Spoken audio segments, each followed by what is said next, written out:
All right, a bit of an update about my Grail from Canyon.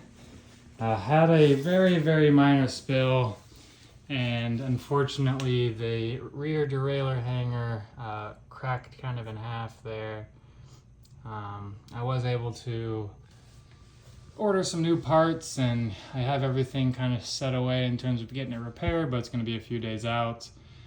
I'm having also just a little bit of a weird interaction with Canyon.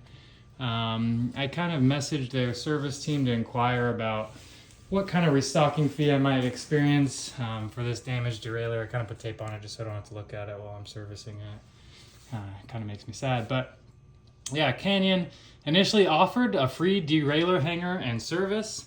That is until they found out that I ordered my own derailleur hangers, and now they're kind of wishy-washy about, they're like, hey, do you really need service? Do you really need this hanger? And it's like, well, yeah, I would love the free service and hanger. I don't know why you think I don't all of a sudden.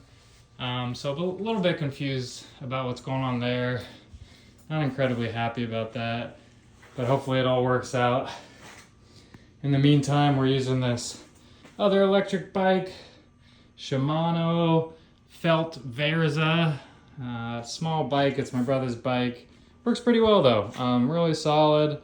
Definitely not as much range. It gets about, I don't know. I mean, I got about 24 miles today, and it's about at 30-40%, so not terrible, but definitely not exactly what I expected. Max miles per hour is about 20. After about 20, you really start to feel it and slow down.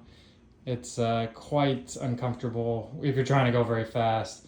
Otherwise, yeah, it's a pretty solid bike all around.